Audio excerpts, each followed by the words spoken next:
What's up, everybody? I'm your host, Devon Lewis, and welcome back to another session with Devon. For this episode, I brought on another special guest, someone I met at Dominguez Hills. He has a really long basketball resume as he dominated the court at Division II, and he is now taking his talents to Stanford. The one and only Jeremy Dent-Smith. Welcome, welcome. Thank you for having me. Yep. So in this session, we're going to be diving into his journey from stacking accomplishments at D2, making history with his team, and stepping into a brand new chapter at Stanford. But let's get right into it. So, Germ, you've been stacking accomplishments year after year. You're a two-time NABC All-American, the 2023-24 CCAA Player of the Year, and the school record holder for most three pointers in a single game. I can go on and on. The list is very long. But out of everything you've accomplished so far, which one means the most to you and why? I'd say it would have been a national championship if we won. but I think, Woulda.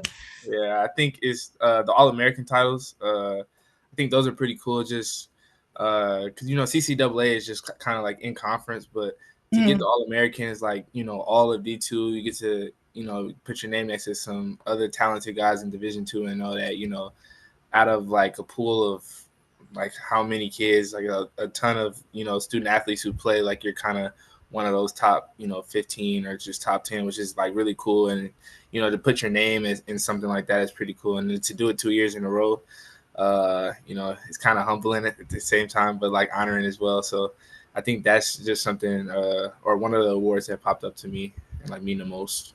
Yeah, definitely. So some people might try to downplay your accomplishments just because you play at Division II, which is straight up nonsense. Straight up nonsense. There's serious talent across like all divisions, in my opinion. Like even JUCO, D3, NIA, like don't matter where you go. I just feel like there's talent all across. So for the people that sleep on D2 basketball, what is one thing you wish more hoop fans really understood about the level of competition and the skill it takes to succeed at D2? Yeah, I mean, I just would talk about like the mental toll that it kind of plays on you. Uh, Mm-hmm.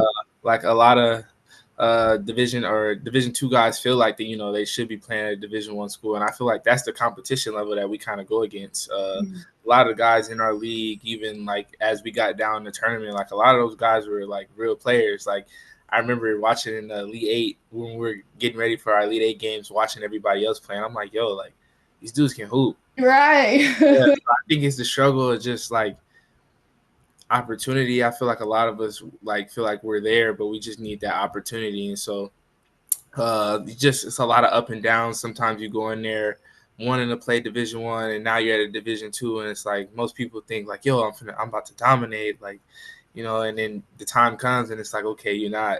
And so like that's where the wall comes, and it's just you got to push through it. And so I think a lot of people should know that like it's competitive. I think especially over the next couple of years, I think it'd be a good avenue for people to really like understand, because we have a lot of different people who have similar stories. A lot of pros that come out of Division II, like Right. Jalen Wells. Jalen Wells just did it. Like he went Yup. D2 Power Five, and it's interesting because Jalen Wells' coach is my coach at Stanford, so it's like Uh-huh.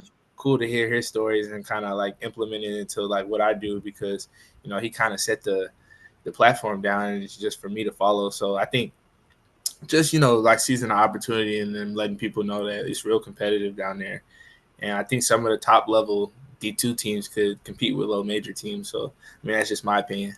No, definitely. Like even playing at the D2 level, like I was like, man, I know some of these players can go D1. For sure. Like, bet. Like even some of the people I play with, Asia, I'm like, she can definitely go D1 and For start like sure. whooping on these people. So yeah, I just think it also like plays a factor, like who you know, like that plays a factor for sure. Yeah, But for sure. definitely agree with what you said. So you've had a lot of like success at the D2 level.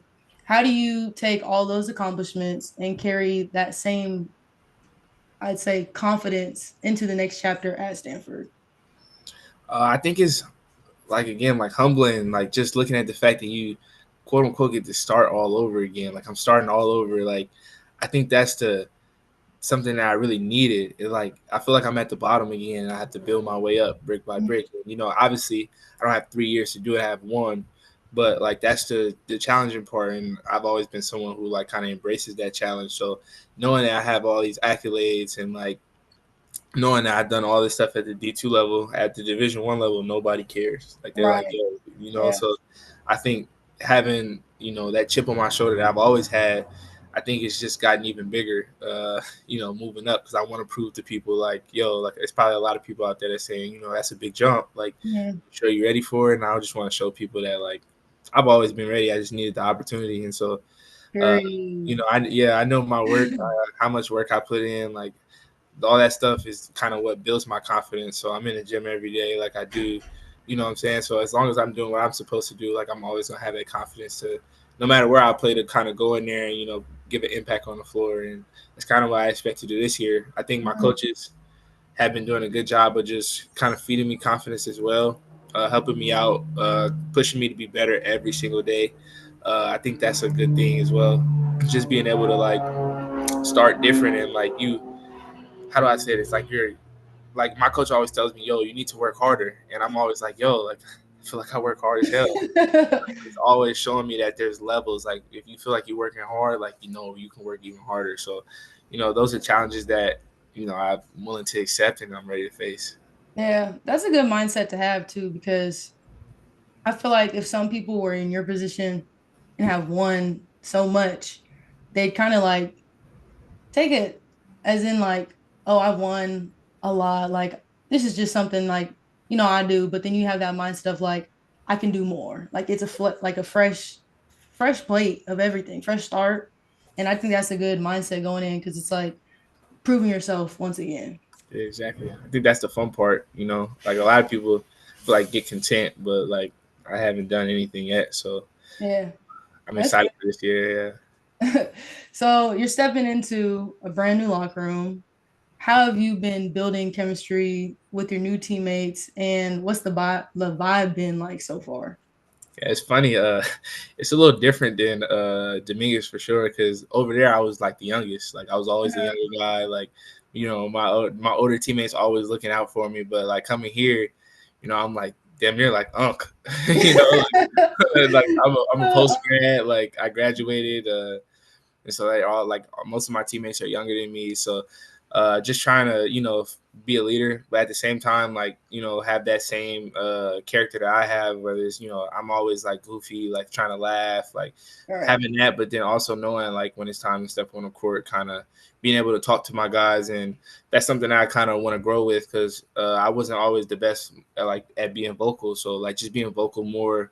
Mhm. This summer was good for me because I was able to get comfortable with the guys. Like they're really cool over there. Like all my teammates have, welcomed me and like made the transition easy. So I think now stepping into, our time in September, just being more vocal, helping guys out and doing little stuff is, something I look forward to doing.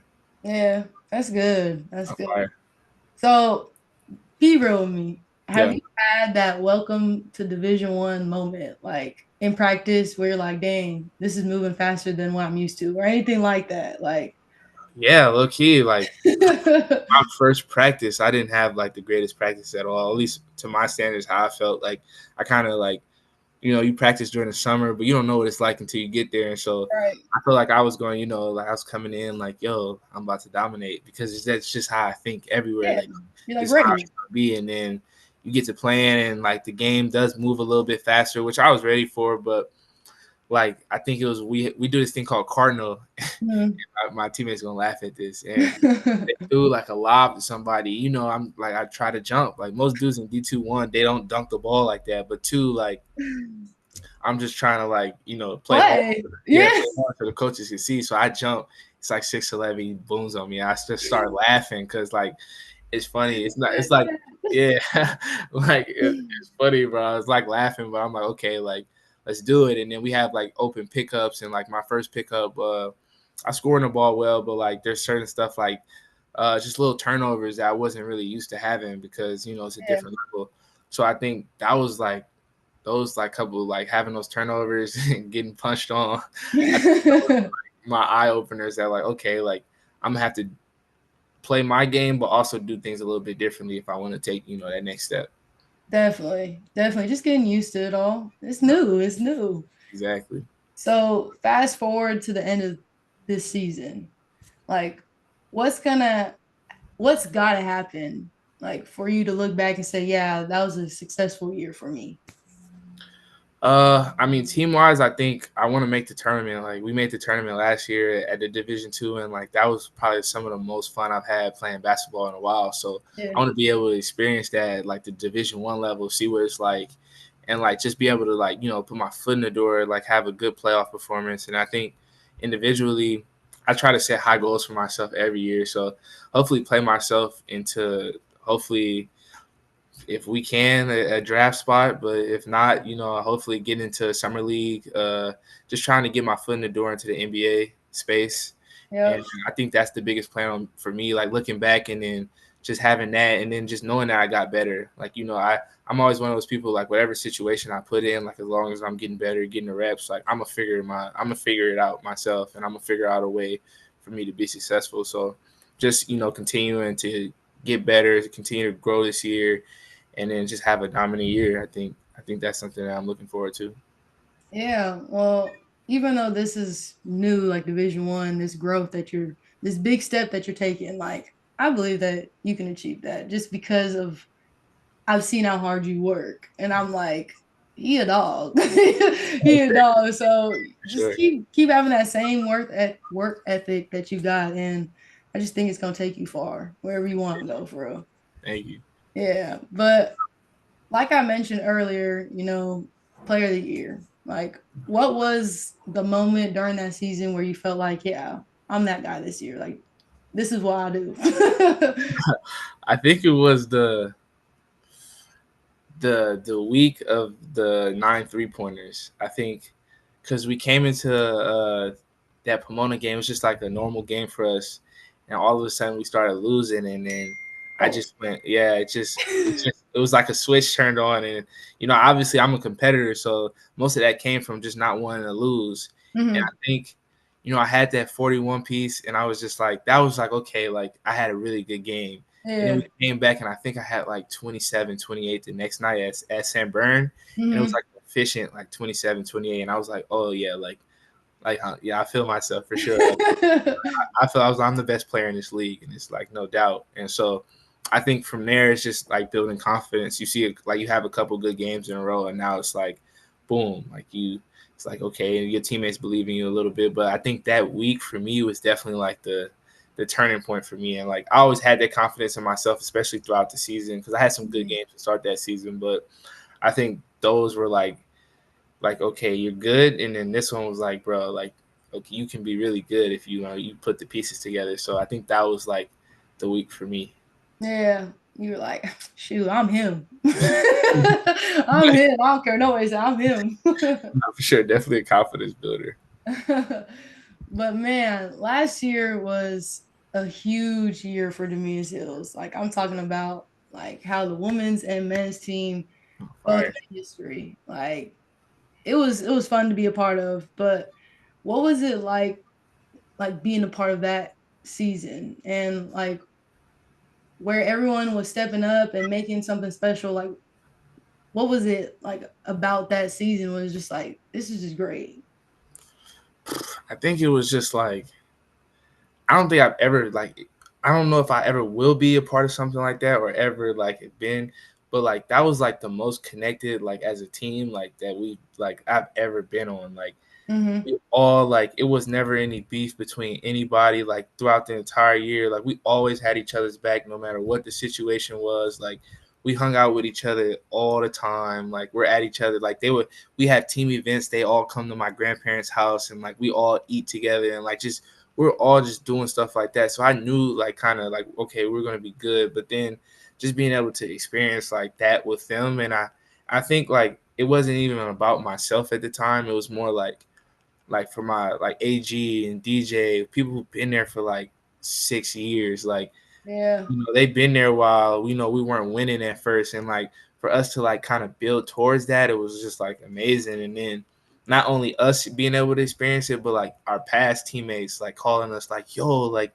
y'all right there. And then like family is like, yo, like supporting. And then it goes from family to like all like, then we see y'all and it's like, all right, like now we can do like let's both try and do it. And then like now it's like the whole Dominguez like community, because it might seem small, but like I feel like a lot of people, especially in like the local LA area, they went to Dominguez, so like they're kind of rooting for us and like different stuff like that. So I think just being able to bring everybody together for like, you know, however many games it was like inspiring. And I think that was like the best moment for not just me, but like all my teammates. Like, yeah, we lost, but like, you know, it's gonna sting for a very long time. But like at least we kind of set the standard, like on both teams, like the men's and women's, we set the standard of like, okay, we were here, and it shouldn't be any lower. Like this, let's build like a dynasty. Let's try and like you see like on the men's side, they have like the Northwest Missouris and like the Nova Southeasterns. Like who says like, you know, like a small college in Carson, California can't do the same thing. So I think that was the biggest thing for me and like what made it so special. Yeah, I do gotta say it was dope, especially just the whole journey with y'all too. Like going to the CCAA tournament and watching y'all before we played. Like it was like we were both going to battle. Yeah, facts. we over here prepping, we got our headphones in, but at the same time we giving our energy to y'all. And then boom, y'all won. We're like, okay, like you know, we kind of celebrating happy for y'all, but then we like, damn, we gotta get ready to win now. We gotta win. Right, right. So it was a cool moment. And then like going to state, like you guys played on when we did it. So Yeah, like we played first and then y'all played the next day. And it was just like we were so locked in with what y'all were doing and like at the same time locked in with us. Like we were in it together. That's what it felt like it yeah. was us against the world for real. Bro, we be in the dining halls like whenever we got food and we just have y'all games. Like when we watch them, it was Yeah. just like bro, like they're really doing it. And it's like okay, like we really doing it. It's like all right, let's just both keep it going, bro. Like so we could just come back and say like we did something. And so like that was like the most amazing part. And even like throughout the season, like I feel like we were always like every step of the way. Like y'all were in the conference tournament, we were like right there playing with each other. Then, like even when we were in San Diego, like oh, did the girls win? Like now we going into our game in Point Loma. We like, no, it's no way we lose to them. So it's like added motivation for like both sides to be doing well, which was Uh, really cool. Agreed. It was dope, man, to be a part of that and to like be in history forever. Like just a So dope. great moment. Great moment. For sure. But I do appreciate you joining me on this session. Thanks for keeping it real and sharing a little bit of your journey. For I'll make sure. sure to put your socials on here so people can follow you. Appreciate you. But speaking of following, if y'all like the vibes here, go ahead and follow your girl on all platforms, and of course, subscribe to the YouTube. But we've got more stories, more tape, and more great talks coming your way. So lock in. And Germ, before we leave, I just want to say we gotta handle some business on the sticks. Oh We yeah. gotta handle some business on the I've been sticks. waiting, bro. I've been waiting. Well, Definitely don't gotta worry. make sure we get it. We For sure. definitely gotta make sure we connect. One of these days, whenever you a little free, Oh we yeah, gonna we're gonna get we to gonna it. settle it. For sure. We're gonna But get until next time, y'all, keep being great people in the world. I'll catch y'all at the next session. We out. deuces. Yes, sir. Appreciate it.